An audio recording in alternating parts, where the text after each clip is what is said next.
மலைக்கு போகணும்னு முடிவு பண்ணிட்டா கண்டிப்பா இதெல்லாம் தெரியாம போகவே போகாதீங்க. வெள்ளையங்கிரி மலை ஏறதுக்கு முன்னால இதெல்லாம் தெரிஞ்சுக்கிட்டு மலை ஏறுங்க. முதல்ல வெள்ளையங்கிரி மலை ஏற வருடத்துல 3ல இருந்து 4 மாதங்கள் வரைக்கும் மட்டும் தான் அனுமதி உண்டு.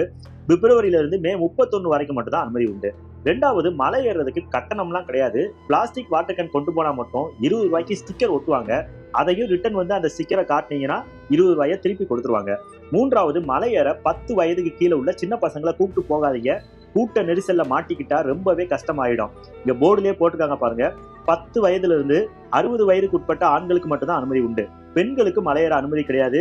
பெண்கள் குழந்தைகள் மலையேற அனுமதி கிடையாதுன்னு இந்த போர்டுல போட்டுருக்காங்க. ஆனா 50 வயதுக்கு மேல உள்ள பெண்களுக்கு அனுமதி உண்டுன்னு அடிவாரத்துல சொன்னாங்க. வெள்ளையங்கிரி மலை சாதாரண மலையெல்லாம் கிடையாது. 7 மலை ஏறி போகணும்.